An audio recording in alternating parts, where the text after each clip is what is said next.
What happens when a king who has spent decades championing forgotten arts suddenly discovers that his own royal legacy has been hiding in plain sight? When King Charles III stepped through the gleaming glass doors of the newly renovated Burrell collection in Glasgow, he had no idea that this seemingly routine royal visit would uncover secrets that would shake the very foundations of what he thought he knew about his family's artistic heritage.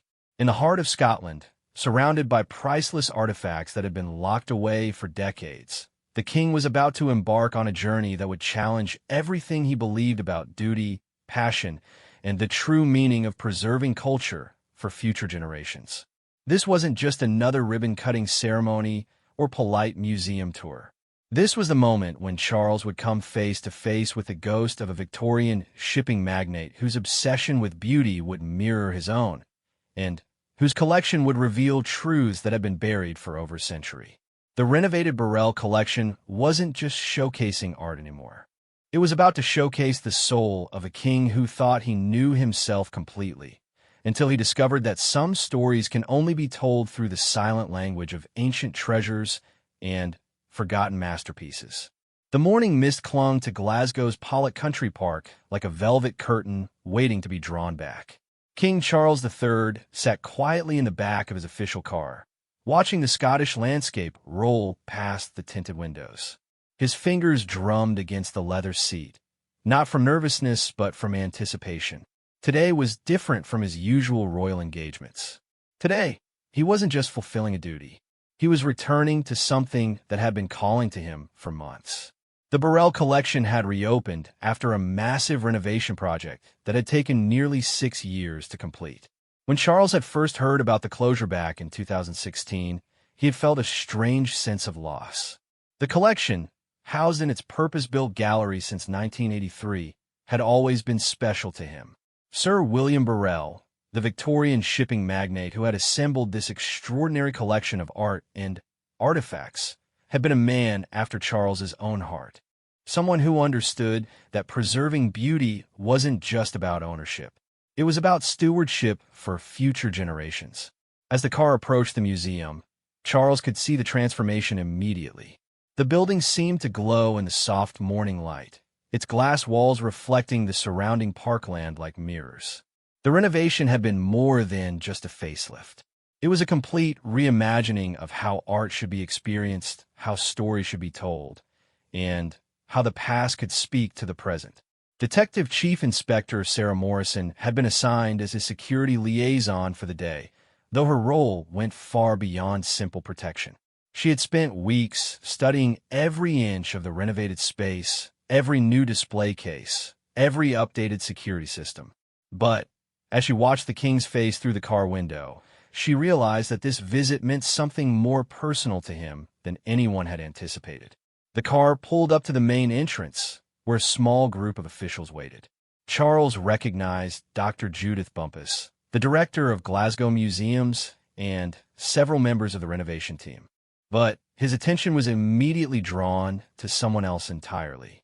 Standing slightly apart from the official welcoming party was an elderly woman with silver hair and bright, intelligent eyes. She wore a simple blue coat and carried herself with the quiet confidence of someone who had spent decades around priceless artifacts. As Charles stepped from the car, the woman approached him with a warm smile. "Your Majesty," she said with a slight Scottish accent, "I'm Margaret Sinclair. I've been the senior curator here for 42 years. I knew this place when it was just Sir William's dream, and I've watched it grow into something he could never have imagined." Charles felt an immediate connection to Margaret.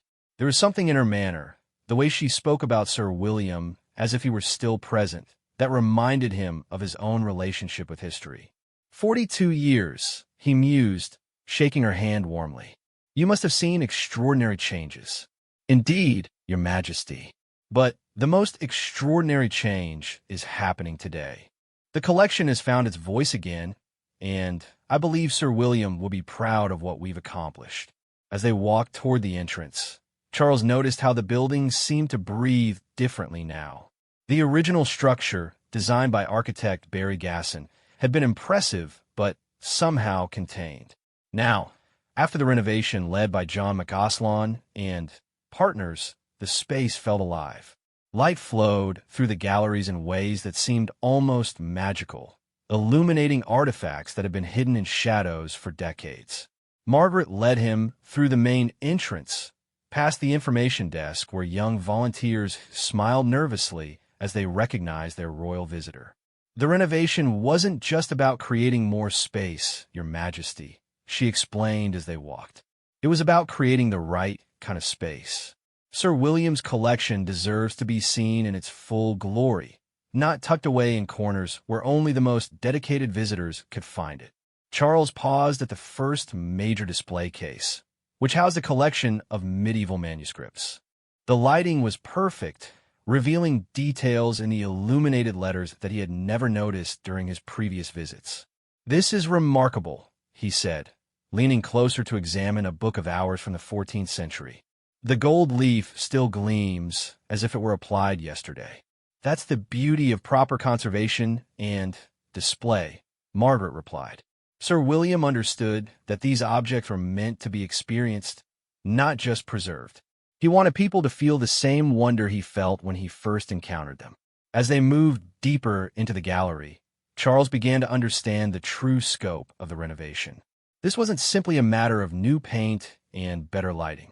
The entire flow of the museum had been reimagined. Artifacts that had been stored away for lack of space were now displayed prominently. Collections that had been separated for practical reasons were reunited, telling more complete stories about the cultures they represented. They paused in front of a stunning Chinese porcelain display, where pieces from the Ming and Qing dynasties were arranged to show the evolution of ceramic techniques over centuries. Charles had always been fascinated by Chinese art, and he spent several minutes examining the delicate glaze work on a blue and white vase that seemed to capture moonlight in its surface. "Sir William acquired this piece in 1911, Margaret explained. He was ahead of his time in recognizing the sophistication of Chinese ceramics. Many of his contemporaries still saw them as mere curiosities, but he understood their artistic value." Charles nodded thoughtfully. He was a true collector, wasn't he? Not someone who simply bought beautiful things, but someone who understood their significance. "Exactly, Your Majesty. And I think you'll find that understanding becomes even more apparent as we continue through the galleries." They moved into the medieval art section, where Charles found himself face to face with objects that seemed to bridge the gap between the sacred and the secular. Carved stone figures from French cathedrals stood alongside illuminated manuscripts and decorative metalwork that spoke of a time when art and faith were inseparable. Margaret watched as Charles studied a carved stone figure of a saint, his expression thoughtful and slightly melancholy. "These pieces were rescued from buildings that were being demolished or abandoned," she said gently. "Sir William saw himself as saving them for posterity." "As we all should," Charles replied quietly. "Every generation has a responsibility to preserve what came before, even if we don't fully understand its significance at the time." The comment revealed something about Charles that went beyond his public role as king. This was a man who felt the weight of history personally, who understood that being a custodian of culture meant more than simply maintaining what already existed. It meant ensuring that future generations would have the opportunity to discover their own connections to the past. As they continued through the galleries, Charles began to notice something unusual about the way the collection was displayed. Rather than being organized purely by chronology or geography, the artifacts seemed to be arranged to tell stories about human creativity and the universal impulse to create beauty. A Roman glass vessel sat near a piece of contemporary Scottish pottery, highlighting the continuity of ceramic traditions across centuries.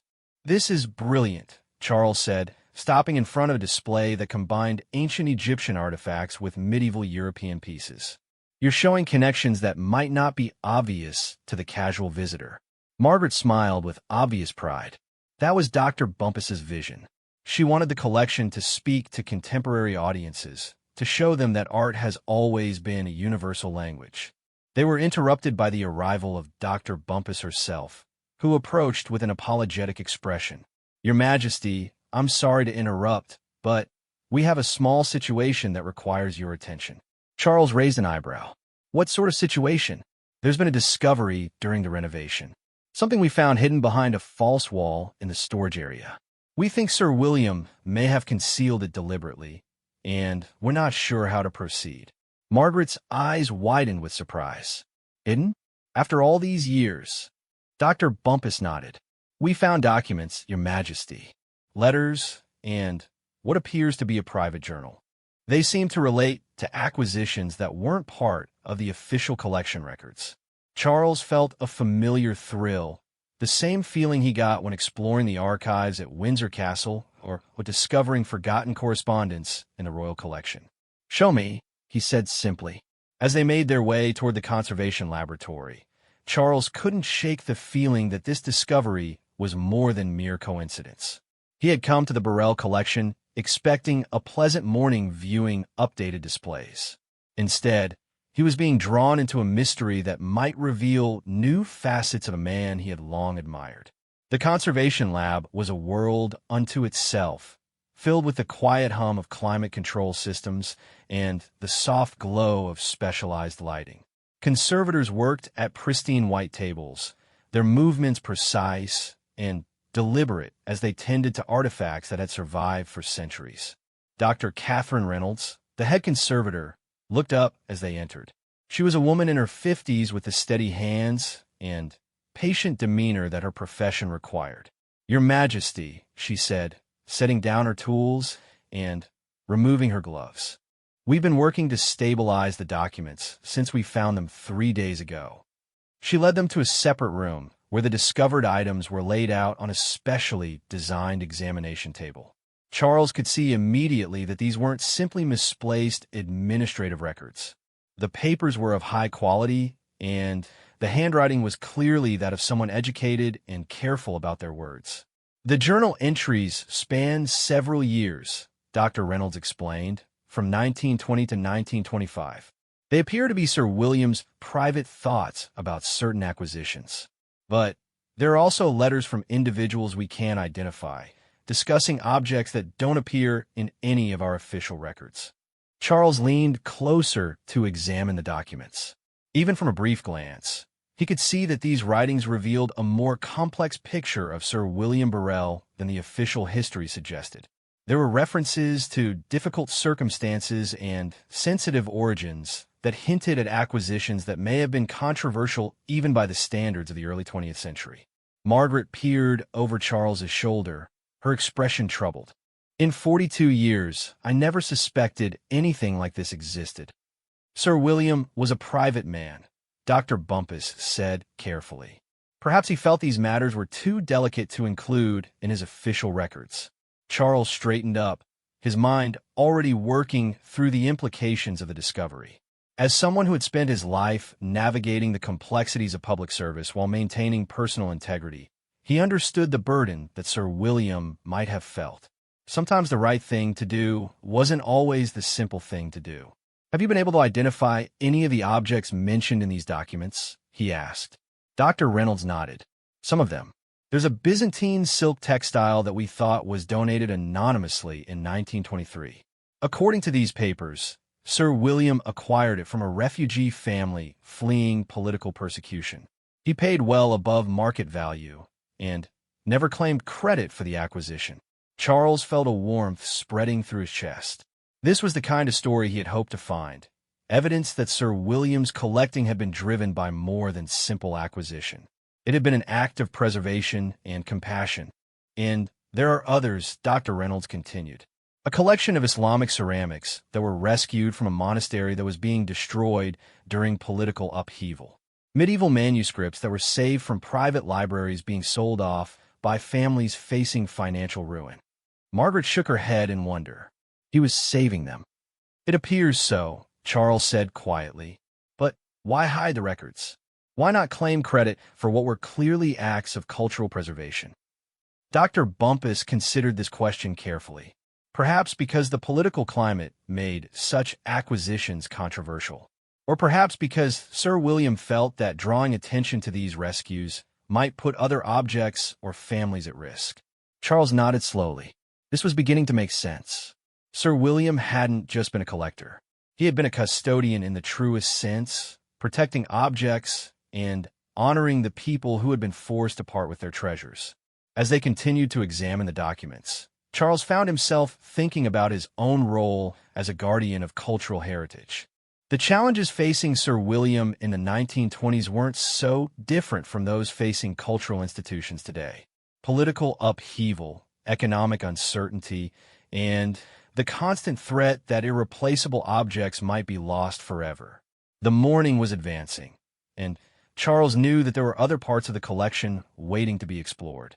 But this discovery had transformed what he had expected to be a pleasant tour into something much more significant. He was beginning to understand that the Burrell collection's renovation had revealed more than just better ways to display art. It had uncovered the heart of what cultural preservation really meant. The revelation about Sir William's hidden documents had shifted the entire atmosphere of Charles's visit. What had begun as a formal royal engagement was becoming something more intimate and profound. As they left the conservation laboratory, Charles found himself walking more slowly, his mind processing the implications of what they had discovered. Margaret Sinclair led him into a gallery that housed the collection's impressive array of stained glass windows. The renovation had created a special space for these magnificent pieces, with carefully controlled lighting that allowed their colors to glow without causing damage. Charles paused before a 13th-century window depicting the life of St. Thomas Becket, its blues and reds as vibrant as if they had been created yesterday. Sir William had a particular passion for stained glass, Margaret explained. He understood that these weren't just decorative objects. They were windows into the souls of the people who created them. Charles studied the intricate details of the saints' robes, noting how the medieval artist had used light itself as part of the composition. "They're books made of light," he said softly. "Each panel tells a story, teaches a lesson, preserves a moment of faith." "That's beautifully put, Your Majesty." Sir William wrote something similar in one of his published essays about the collection. Dr. Catherine Reynolds appeared at Charles's elbow, carrying a slim folder. "Your Majesty, we found something else. Another document that was hidden with the others, but this one seems more personal." Charles turned his attention to the folder. Inside was a single sheet of paper covered in Sir William's careful handwriting. The date at the top was December 1924, and the content appeared to be a letter that had never been sent. "It's addressed to his wife, Constance," Dr. Reynolds explained. "But she had passed away 2 years earlier. It seems he was writing to her memory." Charles read the letter silently, aware that everyone around him was watching his reaction. The words revealed a depth of emotion and philosophical reflection that the public Sir William had rarely displayed. He wrote about the weight of responsibility he felt toward the objects in his care, about his fear that future generations might not understand their significance, and about his hope that the collection would serve as a bridge between past and future. "My dearest Constance," the letter began, "I find myself tonight surrounded by the treasures we gathered together, and I'm struck by how inadequate I feel as their guardian. Each object carries within it the dreams and hopes of those who created it, and the sorrow of those who were forced to part with it. How can one man bear the responsibility of preserving so many stories?" Charles looked up at Margaret, his expression thoughtful. He felt it too, didn't he? The weight of being responsible for preserving culture. "It appears so, Your Majesty." But he also seemed to find peace in that responsibility. Charles continued reading. Sir William wrote about specific acquisitions, describing not just their artistic merit, but the circumstances that had brought them into his collection. A Byzantine ivory carving that had been sold by a family fleeing war. A collection of Chinese ceramics that represented the last remnants of a destroyed palace. Medieval manuscripts that had been saved from libraries being broken up and sold piecemeal. He was creating a sanctuary, Charles realized, not just collecting beautiful objects, but providing refuge for cultural orphans. Dr. Bumpus nodded approvingly. "That's exactly how we see the collection today. The renovation has allowed us to tell those stories more completely." They moved into the next gallery, where Charles found himself face to face with one of the collection's most impressive assemblages, the Islamic art collection. The renovation had given these pieces a new home, with specially designed display cases that allowed visitors to appreciate both individual objects and the broader cultural context they represented. Charles was immediately drawn to a 14th century Persian ceramic bowl, its surface decorated with intricate calligraphy and geometric patterns. The piece seemed to capture sunlight and transform it into something spiritual. As he studied the bowl, Margaret consulted a tablet computer that contained the updated catalog information. According to the records we found in Sir William's hidden documents, she said, this bowl was acquired in 1923 from a collector in Constantinople who was being forced to sell his family's collection due to political upheaval. Charles felt a familiar pang of recognition. Throughout his life, he had encountered countless stories of families forced to part with treasures that had been passed down for generations. War, revolution, economic hardship, persecution.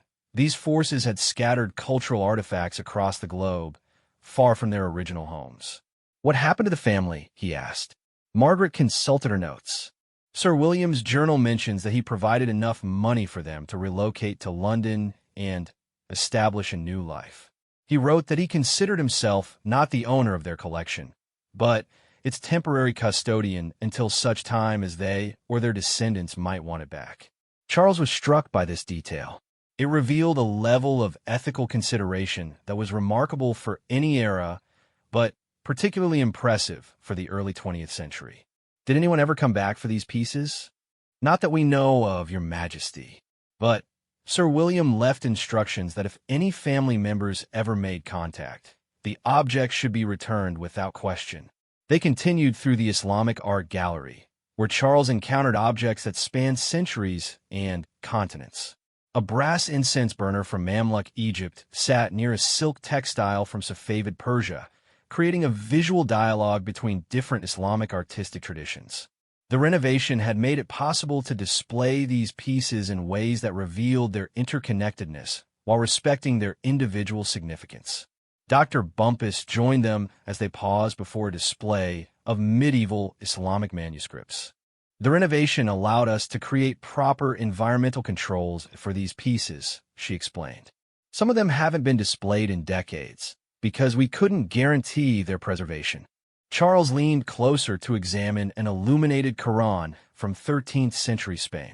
The gold leaf and ultramarine blue were as fresh as if they had been applied yesterday, and the Arabic calligraphy flowed across the pages with a rhythm that was almost musical. Sir William acquired this manuscript from a private collector in Paris, Margaret said, consulting her tablet again.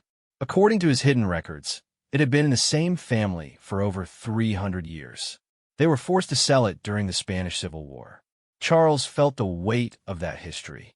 Each object in the collection carried not just artistic value, but human stories of loss, displacement, and survival. Sir William hadn't simply been collecting beautiful things. He had been gathering testimonies to human resilience and creativity. As they moved into the medieval European section, Charles found himself thinking about his own relationship with historical objects. As heir to the throne, and now as king, he had grown up surrounded by artifacts that connected him to centuries of royal history. But those objects had remained in royal hands for generations. The Burrell collection represented something different, a gathering of objects that had been separated from their original contexts and given new life in an unexpected setting. They paused before a collection of medieval stone carvings, fragments of buildings that had been destroyed or abandoned over the centuries. Charles recognized several pieces from French cathedrals, their surfaces worn smooth by centuries of weather and human touch. These were rescued pieces, Margaret explained. Buildings being demolished, churches being abandoned, architectural elements being sold off by institutions that could no longer maintain them. Charles studied a carved capital depicting scenes from the life of Christ, its figures still vivid despite their age. Sir William was preserving not just objects, but stories. These carvings were created by artisans who wanted to teach and inspire. Now, they're still doing that work, just in a different place. That's exactly right, Your Majesty. And the renovation has allowed us to display them in ways that honor both their original purpose and their current role. Dr. Reynolds appeared again, this time carrying a larger folder. Your Majesty, we've been working through more of Sir William's hidden documents, and we found something remarkable. Charles turned his attention to the new discovery. This folder contained not just letters and journal entries, but photographs and what appeared to be a detailed inventory of objects that had never been officially recorded. It seems Sir William maintained a completely separate collection, Dr. Reynolds explained. Objects that he acquired, but never formally cataloged. We think he was holding them in trust, waiting to return them to their rightful owners or their descendants. Charles felt his pulse quicken. This was more than just a historical curiosity. It was evidence of an approach to collecting that was decades ahead of its time, recognizing the complex ethical questions that surrounded the acquisition of cultural artifacts. Where are these objects now? He asked. That's what we're trying to determine. Some of them appear to be in the collection, but cataloged under different names or origins. Others may have been quietly returned to families without any public record. And some, Dr. Reynolds paused, some may still be waiting. Charles felt a sense of excitement building. This discovery had the potential to reshape understanding not just of Sir William Burrell, but of the entire field of cultural preservation. It also presented an opportunity to address some of the ethical concerns that museums worldwide were grappling with in the 21st century. I'd like to see more of these records, Charles said, and I think we should consider how this information might inform current museum practices. Margaret smiled approvingly. I was hoping you might say that, Your Majesty. This discovery has implications that go far beyond our collection. As they continued through the galleries, Charles found himself seeing the objects with new eyes. Each piece wasn't just an example of artistic achievement, but a survivor of historical upheaval. The renovation had created spaces where these survivors could tell their stories more effectively. But Sir William's hidden record suggested that some stories remained untold. They entered the final gallery of the morning, which housed the collection's impressive array of decorative arts. Chinese jade carvings set alongside French tapestries, creating unexpected visual connections that transcended cultural boundaries. The renovation had made it possible to display these objects in natural light when appropriate, revealing details that artificial lighting had never captured. Charles paused before a showcase containing a collection of small objects that seemed almost intimate in their delicacy. Jewelry, personal ornaments, religious artifacts, things that had been touched daily by their original owners, that had been cherished and worn and loved. These are the objects that tell the most personal stories, Margaret said softly. They weren't created for public display or institutional collection. They were made for individual people to be part of their daily lives. Charles nodded, understanding immediately what she meant. These weren't the grand artistic statements that typically drew museum visitors. They were the quiet testimonies to human creativity and the universal impulse to surround ourselves with beauty. As the morning progressed, Charles realized that his understanding of the Burrell collection had been completely transformed. He had come expecting to see old objects in new settings. Instead, he had discovered a complex story of cultural preservation that had implications far beyond any single collection. The renovation hadn't just updated the museum's physical spaces. It had revealed the philosophical foundation that Sir William had built his collection upon. The idea that preserving culture meant more than simply acquiring and displaying objects. It meant understanding their human context, respecting their origins, and ensuring that their stories continued to be told in ways that honored both their past and their future. The lunch break had been arranged in the museum's new education center, a space that had been completely reimagined during the renovation. Charles sat at a simple wooden table, sharing a meal with Margaret Sinclair, Dr. Bumpus, and several members of the conservation team. The conversation flowed naturally from a morning's discoveries to broader questions about cultural preservation and institutional responsibility. Charles found himself particularly drawn to the insights of Dr. Elena Vasquez, a young conservation specialist who had been part of the team analyzing Sir William's hidden documents. She brought a fresh perspective to questions that had been puzzling museum professionals for generations. "What strikes me about Sir William's approach," Dr. Vasquez said, carefully cutting her sandwich, "is how he seemed to understand that objects have agency of their own. He wasn't just collecting things. He was facilitating relationships between objects and the people who would encounter them in the future." Charles nodded thoughtfully. "That's a profound way to think about it. We often talk about preserving objects for future generations, but we rarely consider how those objects might actively participate in that preservation." Margaret smiled with obvious pride at her young colleague. "Elena has been instrumental in developing our new interpretation strategies. She's helped us understand that the renovation isn't just about creating better physical spaces. It's about creating better emotional and intellectual spaces." After lunch, Charles was eager to explore the collection's contemporary galleries, spaces that hadn't existed during his previous visits. The renovation had created room to display modern works that Sir William had acquired late in his life, as well as pieces that had been donated to the collection in subsequent decades. As they entered the contemporary section, Charles was immediately struck by how seamlessly the modern works integrated with the historical pieces. A large abstract painting by a Scottish artist from the 1960s hung near a medieval tapestry, and the visual dialogue between the two works was remarkable. Sir William's collecting didn't stop with ancient and medieval art, Dr. Bumpus explained. He was interested in contemporary artists who were working with traditional techniques and themes. Charles paused before a bronze sculpture that seemed to bridge ancient and modern sensibilities. The artist had clearly been influenced by classical traditions, but had brought a distinctly 20th century perspective to the medium. "This piece was acquired in 1925, Margaret said, consulting her notes. "According to the documentation we found, Sir William commissioned it directly from the artist after meeting him at an exhibition in London." Charles studied the sculpture more closely, noting how the artist had incorporated elements from various cultural traditions.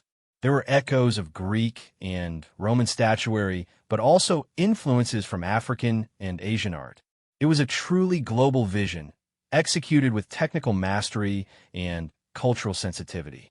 Sir William was ahead of his time in recognizing that contemporary art could be just as culturally significant as historical pieces, Dr. Vasquez added. He understood that preservation isn't just about looking backward. It's also about nurturing the creative traditions that will become tomorrow's heritage. This insight resonated deeply with Charles. Throughout his life, he had been an advocate for contemporary artists and craftspeople who were working to maintain traditional skills and techniques. He understood that cultural preservation required both protecting what had already been created and supporting the ongoing creative processes that would ensure cultural traditions remained vital and relevant. They continued through the contemporary galleries, encountering works that reflected Sir William's evolving taste and his growing understanding of art's role in society. Charles was particularly struck by a collection of ceramics by a potter who had worked to revive medieval glazing techniques. The artist spent 2 years studying pieces in the collection, Margaret explained. Sir William allowed him complete access to the medieval ceramics, encouraging him to understand not just how they looked, but how they had been made. Charles examined the contemporary ceramics closely. While they were clearly modern in their aesthetic sensibilities, they demonstrated a deep understanding of historical techniques. The artist had managed to honor the past while creating something entirely new. This is exactly the kind of relationship between past and present that we should be fostering, Charles said enthusiastically.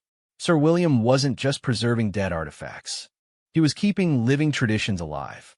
As they moved deeper into the gallery, Dr. Reynolds joined them with another folder of documents. "Your Majesty, we've made another discovery." It appears Sir William maintained detailed correspondence with artists and craftspeople throughout his life. He was actively supporting contemporary creators who were working with traditional techniques. Charles felt a surge of excitement. This was more evidence that Sir William had understood cultural preservation in remarkably sophisticated terms. He hadn't just been a passive collector, but an active participant in the cultural ecosystem. "May I see some of these letters?" Charles asked. Dr. Reynolds opened the folder to reveal a collection of correspondence that spanned several decades. The letters revealed Sir William as a thoughtful patron who understood his role in supporting artistic development. He provided not just financial support, but mentorship and access to his collection for research and inspiration. One letter, dated 1923, was from a young textile artist who was working to revive traditional Scottish weaving techniques. Sir William had provided her with access to medieval textiles in his collection, allowing her to study construction methods that had been lost for centuries. "The knowledge you have preserved has given new life to old traditions," the artist wrote. "Through your collection, the voices of medieval weavers speak to contemporary hands, and ancient wisdom finds new expression."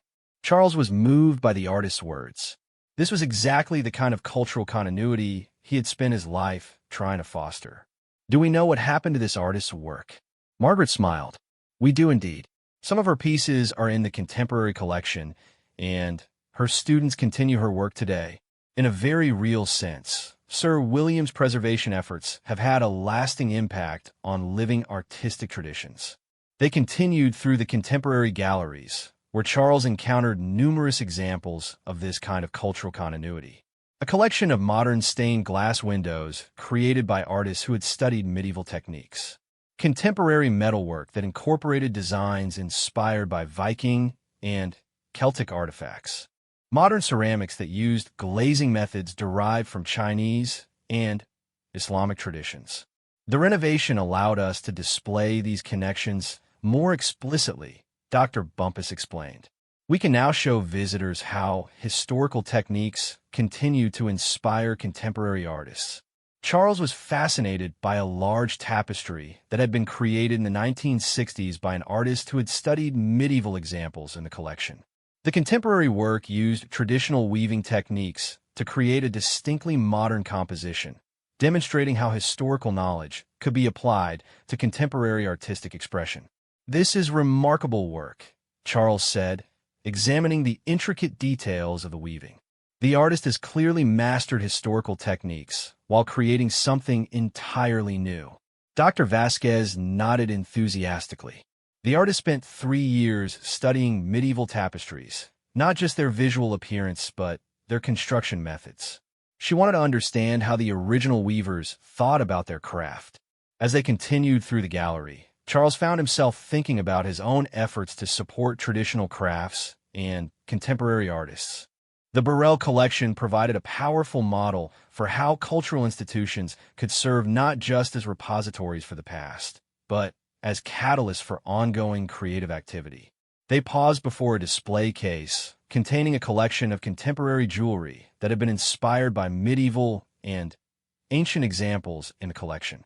The pieces demonstrated remarkable technical skill and cultural sensitivity, showing how historical forms could be reinterpreted for modern sensibilities. "These pieces were created by artists who participated in our residency program," Margaret explained. "We provide selected artists with access to the collection and support for research into historical techniques." Charles was impressed by the sophistication of this approach. It represented exactly the kind of institutional thinking he had been advocating throughout his public life. The idea that cultural institutions should be dynamic rather than static, actively engaged with contemporary creative communities rather than simply preserving artifacts from the past. "How long has the residency program been operating?" he asked. "We started in the 1990s, Dr. Bumpus replied. "But the renovation has allowed us to expand it significantly. We now have proper studio spaces where artists can work and better access to the collection for research purposes." As they continued through the contemporary galleries, Charles encountered numerous examples of work created through the residency program. Each piece demonstrated a deep engagement with historical traditions while expressing distinctly contemporary sensibilities. They paused before a large sculpture that incorporated elements from various cultural traditions represented in the collection. The artist had clearly spent considerable time studying artifacts from different cultures, understanding not just their visual characteristics, but their spiritual and social significance. This piece took the artist 2 years to complete, Dr. Vasquez explained. She wanted to understand how different cultures had approached similar artistic challenges, and how contemporary art might build bridges between different cultural traditions. Charles was struck by the sculpture's sophisticated cultural integration. The artist had managed to honor multiple traditions while creating something that was entirely new and distinctly personal. As the afternoon progressed, Charles realized that the Burrell collection represented more than just an impressive assemblage of historical artifacts. It was a living laboratory for cultural preservation and artistic development, a place where past and present engaged in ongoing dialogue. The renovation had made this dialogue more explicit and more accessible, but Charles was beginning to understand that the philosophical foundation for this approach had been laid by Sir William himself. The hidden documents revealed a collector who had understood cultural preservation in remarkably sophisticated terms, someone who had recognized that preserving the past meant more than simply maintaining objects in pristine condition. Sir William had understood that true cultural preservation required active engagement with living artistic traditions, support for contemporary creators who were working to maintain cultural continuity, and institutional practices that fostered ongoing creative dialogue between past and present. As they prepared to move into the final section of the collection, Charles felt that he was beginning to understand not just what Sir William had accomplished, but why it remained relevant for contemporary cultural institutions. The Burrell collection provided a model for how museums could serve their communities more effectively, not just as repository for the past, but as catalysts for ongoing cultural development. The renovation had revealed the full potential of Sir William's vision, creating spaces where historical artifacts and contemporary creativity could engage in meaningful dialogue. It was exactly the kind of institutional innovation that Charles had been advocating throughout his public life, and he was eager to explore its implications further. The afternoon sun had shifted position, casting different shadows through the renovated galleries as Charles and his companions entered what Margaret called the sanctuary, a special section of the museum that had been created to house the most fragile and precious objects in the collection. The space itself was a marvel of modern museum design, with carefully controlled lighting and atmospheric conditions that allowed visitors to experience delicate artifacts without causing any damage. Charles immediately understood why this space had been given its spiritual designation. The quality of light, the hushed atmosphere, and the careful arrangement of objects created an environment that invited contemplation rather than casual observation. It was here that the most personal and intimate objects in the collection were displayed, pieces that spoke not just of artistic achievement, but of human hope, faith, and creativity. They paused before a display case containing a collection of medieval prayer books, their illuminated pages open to reveal miniature paintings of extraordinary delicacy and beauty. Charles leaned closer, marveling at the precision of brushwork that had been accomplished with tools far more primitive than those available to contemporary artists. These books were created by monks who understood their work as a form of prayer, Margaret said softly. Every stroke of the brush, every application of gold leaf was an act of devotion. Charles nodded, recognizing the spiritual dimension of the artistic process. Throughout his life, he had encountered artists who approached their work with similar reverence, understanding creation as something more than mere technical skill or aesthetic achievement. Sir William had a particular sensitivity to the spiritual aspects of art, Dr. Bumpus added. His correspondence reveals someone who understood that these objects weren't just beautiful things. They were repositories of human aspiration. As they continued through the sanctuary, Charles encountered objects that seemed to transcend their material nature. A small ivory carving of the Virgin and Child, created in 13th century France, radiated a sense of peace and maternal tenderness that was immediately palpable. A collection of Islamic prayer rugs displayed the kind of geometric perfection that seemed to point toward mathematical and spiritual truths beyond immediate comprehension. Dr. Reynolds joined them carrying yet another folder of documents, her expression suggesting that this latest discovery was particularly significant. Your Majesty, we found what appears to be Sir William's personal meditation on the nature of collecting and preservation. It's dated December 1925, just a few months before his death. Charles accepted the document with reverent care. The paper was of high quality, and Sir William's handwriting was even more careful than usual, as if he had understood the importance of what he was recording. The document was titled simply "On the Responsibility of the Collector," and it revealed Sir William's mature thinking about the philosophical foundations of cultural preservation.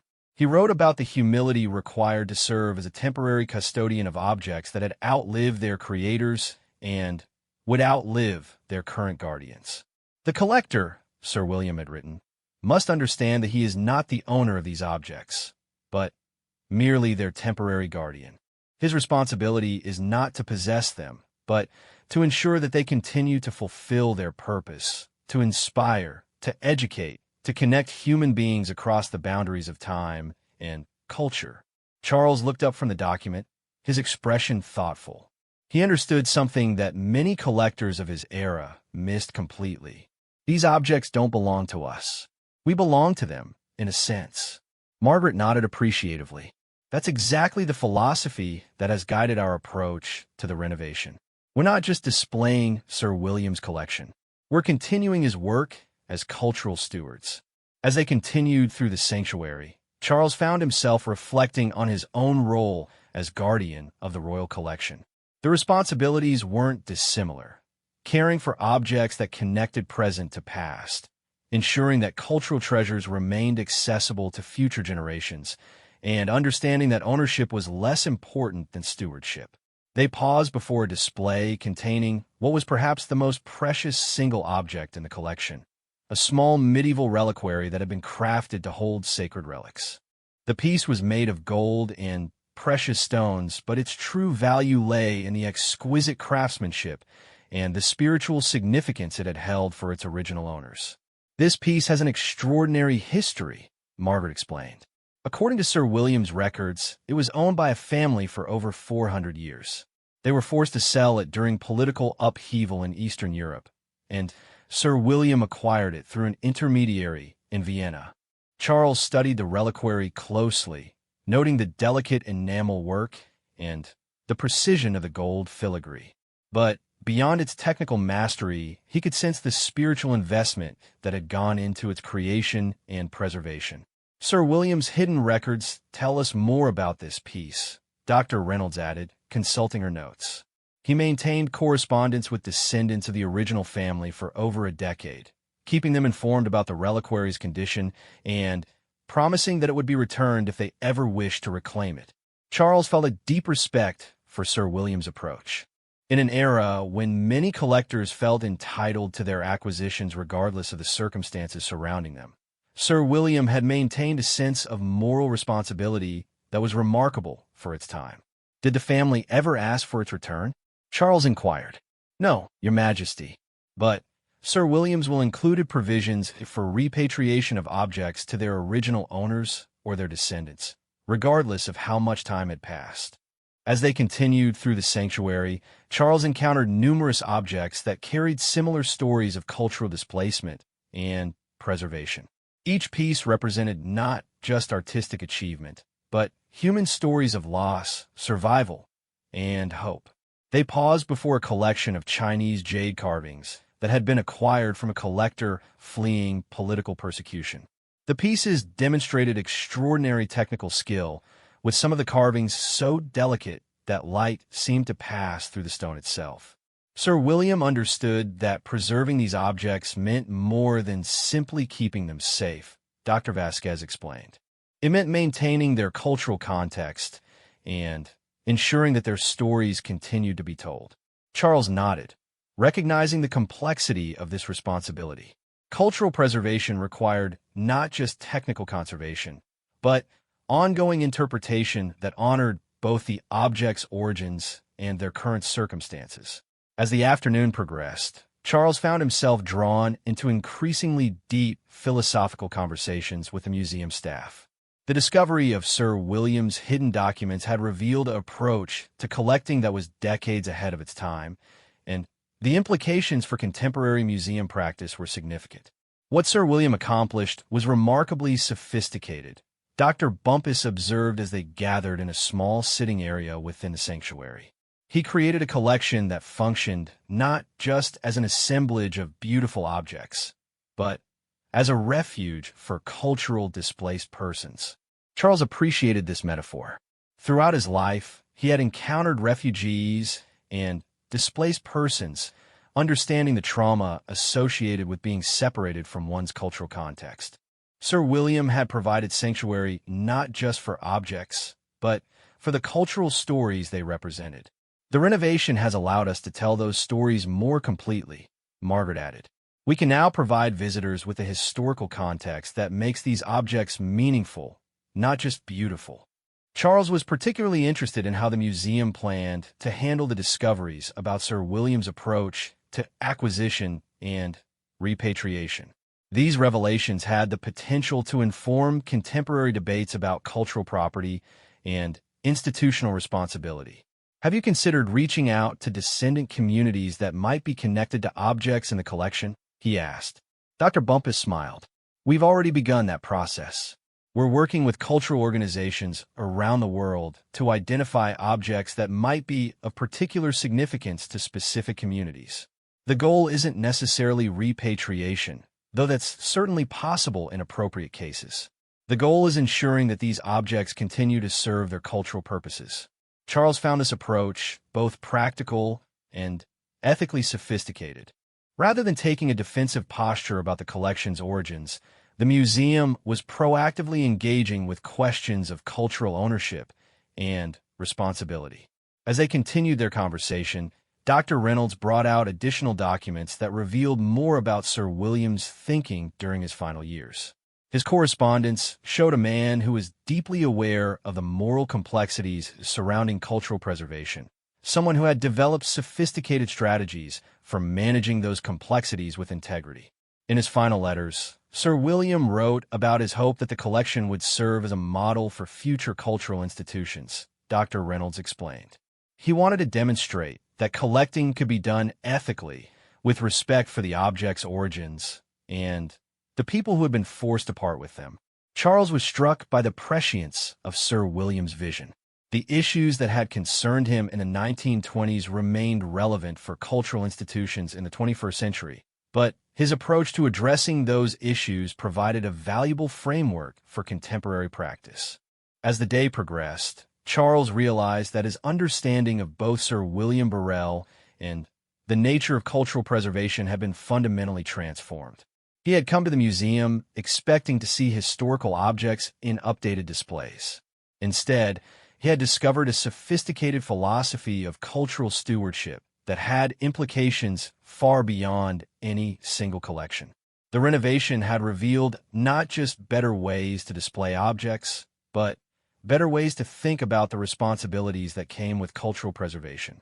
Sir William's approach provided a model that contemporary institutions could learn from, demonstrating how collecting could be conducted with both passion and ethical sophistication. As they prepared to conclude their exploration of the sanctuary, Charles felt that he was beginning to understand why this visit had felt so significant from the beginning. The Burrell collection represented more than just an impressive assemblage of artifacts. It represented a vision of what cultural institutions could become when they understood their role not just as repository for the past, but as active participants in ongoing cultural dialogue. The hidden documents had revealed that Sir William had anticipated many of the ethical questions that contemporary museums were grappling with, and had developed approaches to those questions that remained relevant and valuable. The renovation had made it possible to implement his vision more completely, creating spaces where objects and visitors could engage in meaningful cultural exchange. Charles understood that his role as a patron of cultural institutions carried similar responsibilities. Like Sir William, he was called to serve as a temporary guardian of cultural treasures, ensuring that they continued to serve their essential purpose of connecting human beings across time and cultural boundaries. As evening approached, Charles found himself in the museum's newly created reflection space, a quiet area designed for contemplation and synthesis of the day's experiences. The room featured comfortable seating arranged to overlook the park through floor-to-ceiling windows, creating a seamless connection between the interior world of preserved culture and the exterior world of living nature. Margaret Sinclair sat nearby, her tablet containing digital copies of all the documents they had discovered throughout the day.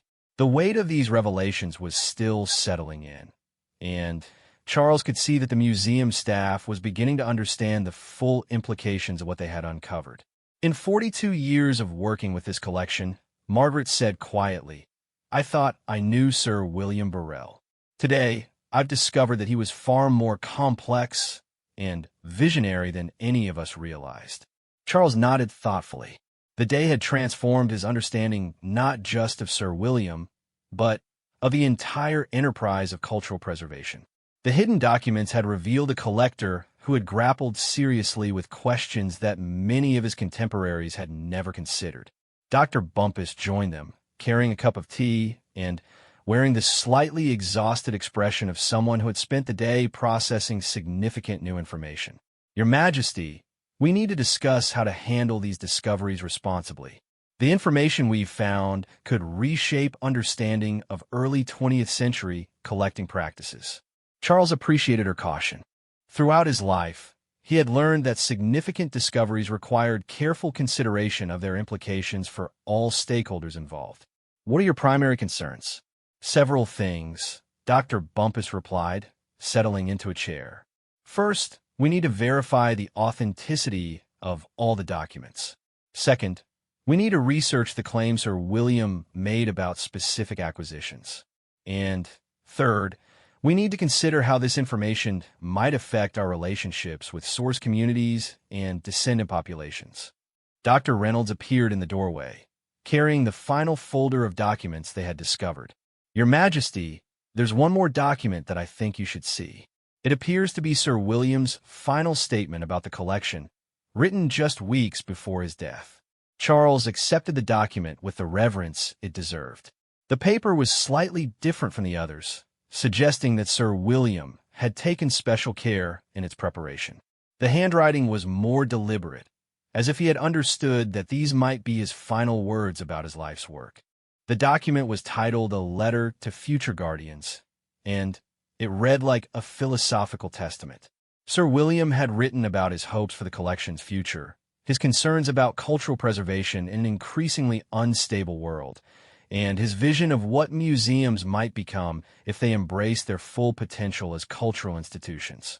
"I write this letter," Sir William had begun, "in the hope that future guardians of these objects will understand their true purpose. These are not mere decorations for institutional walls, nor trophies of successful acquisition. They are messengers from the past, carrying within them the hopes, dreams, and spiritual aspirations of those who created them." Charles paused in his reading, struck by the power of Sir William's language. This was a man who had understood the spiritual dimension of cultural preservation, someone who had recognized that objects carried more than just artistic or historical value. The letter continued with Sir William's vision for the collection's role in the future. He wrote about his hope that the objects would continue to inspire creativity, that they would serve as bridges between different cultures and time periods, and that they would remind future generations of humanity's capacity for beauty and transcendence. "The true test of our stewardship," Sir William had written, "will not be how well we have preserved these objects, but how effectively we have enabled them to continue fulfilling their essential purpose, to awaken wonder, to inspire creation, and to connect human hearts across the barriers of time and cultural difference." Charles looked up from the document, his expression moved. He understood something that many cultural institutions still struggle with today. Preservation isn't an end in itself. It's a means to an end, maintaining the living relationship between objects and the communities they serve. Margaret nodded approvingly. That's exactly the philosophy that has guided our renovation approach. We haven't just been updating physical spaces. We've been reimagining the collection's role in contemporary cultural life. As they continued their discussion, Charles found himself thinking about the broader implications of Sir William's approach for cultural institutions worldwide. The challenges facing museums in the 21st century weren't fundamentally different from those Sir William had grappled with in the early 20th century. Political upheaval, economic uncertainty, and questions about cultural ownership remained persistent issues. Dr. Vasquez joined their conversation, bringing with her a laptop computer containing preliminary research into some of the acquisitions mentioned in Sir William's hidden records. Your Majesty, we've been able to verify several of the stories Sir William documented. The families and circumstances he described were real, and his accounts of the acquisition processes appear to be accurate. Charles felt a sense of vindication for Sir William's memory. The ethical approach to collecting that the documents revealed hadn't been mere wishful thinking or posthumous reputation management. It had been a genuine reflection of how Sir William had conducted his collecting activities. What have you discovered about the objects he held in trust? Charles asked. That's the most remarkable part, Dr. Vasquez replied, consulting her notes. We've identified at least 15 objects in the current collection that were acquired under the trust arrangements Sir William described. In each case, he documented his efforts to maintain contact with the original owners or their descendants. Charles felt a growing sense of excitement about the possibilities this discovery presented. Have you been able to contact any of these families? Dr. Bumpus smiled. We've just begun that process, but we've already had one success. A family in Prague, descendants of collectors who sold manuscripts to Sir William in 1923, responded immediately when we reached out. They're planning to visit the collection next month. Charles was delighted by this news. It represented exactly the kind of ongoing cultural dialogue that he believed was essential for the health of cultural institutions. How did they respond to learning about Sir William's approach to their family's collection? They were amazed, Margaret replied. They had family stories about Sir William that had been passed down for generations. Their grandmother always spoke of him as a gentleman who had treated the family with extraordinary kindness during a very difficult time. As their conversation continued, Charles began to envision possibilities for expanding Sir William's approach to contemporary cultural challenges. The renovation of the Burrell collection had demonstrated how physical improvements could support philosophical innovations, creating spaces where objects and visitors could engage in more meaningful cultural exchange. Have you considered developing a formal program based on Sir William's model? Charles asked, something that could provide a framework for other institutions interested in ethical approaches to cultural preservation. Dr. Bumpus's eyes lit up with enthusiasm. Actually, Your Majesty, we've been discussing exactly that possibility. We think the Burrell collection could serve as a laboratory for developing best practices in cultural stewardship. Charles was intrigued by this idea. Throughout his life, he had been interested in supporting innovations that could benefit the broader cultural community. The discovery of Sir William's sophisticated approach to collecting presented an opportunity to contribute to contemporary debates about museum practices and cultural responsibility. As the evening progressed, their conversation expanded to include questions about how cultural institutions could better serve their communities in the 21st century. The renovation of the Burrell collection provided a model for physical transformation, but Sir William's hidden documents suggested possibilities for philosophical transformation as well. What Sir William accomplished was remarkable for any era, Charles observed, but it's particularly relevant today when cultural institutions are being asked to reconsider their fundamental assumptions about ownership, access, and responsibility. Margaret agreed enthusiastically. The renovation has given us the tools to implement Sir William's vision more completely. We have the physical spaces, the technological capabilities, and the professional expertise to create the kind of cultural dialogue he envisioned. As their discussion concluded, Charles realized that his visit to the Burrell collection had accomplished something he hadn't anticipated. He had come expecting to see improvements to a museum he had long admired. Instead, he had discovered a vision for cultural stewardship that could inform his own work as a patron of cultural institutions. The day had revealed that Sir William Burrell had been far ahead of his time in understanding the ethical complexities of cultural preservation. His approach to collecting had been guided by principles that remained relevant and valuable for contemporary institutions. The renovation had made it possible to implement his vision more completely, creating spaces where objects could fulfill their essential purpose of connecting human beings across cultural and temporal boundaries. Charles understood that his own role as guardian of the royal collection carried similar responsibilities. Like Sir William, he was called to serve as a temporary custodian of cultural treasures, ensuring that they continued to serve their essential purpose of inspiring, educating, and connecting people across different backgrounds and experiences. As he prepared to leave the museum, Charles felt that the day had strengthened his commitment to supporting cultural institutions that understood their role as active participants in ongoing cultural dialogue. The Burrell collection, transformed by its renovation and enriched by the discovery of Sir William's hidden philosophy, provided a powerful model for what cultural institutions could accomplish when they embraced their full potential as guardians of human creativity and wisdom. The renovation had revealed more than just better ways to display objects. It had uncovered a sophisticated philosophy of cultural stewardship that had implications far beyond any single collection. Sir William's approach demonstrated that collecting could be conducted with both passion and ethical sophistication, that preservation could serve the needs of both past and future, and that cultural institutions could function as bridges between different communities and time periods. As Charles walked through the galleries one final time, he understood that he was not just viewing a renovated museum. He was witnessing the continuation of a vision that Sir William had articulated nearly a century earlier. The idea that cultural preservation was ultimately about maintaining the living relationships between objects and the communities they served, ensuring that beauty and wisdom from the past remained accessible and relevant to future generations.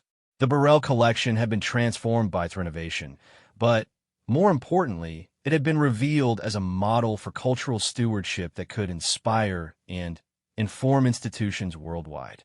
Charles left the museum with a renewed sense of purpose, understanding that his own work as a patron of cultural institutions was part of a larger enterprise of cultural preservation that connected him to visionary figures like Sir William Burrell and extended forward to future generations who would inherit the responsibility of maintaining humanity's cultural heritage.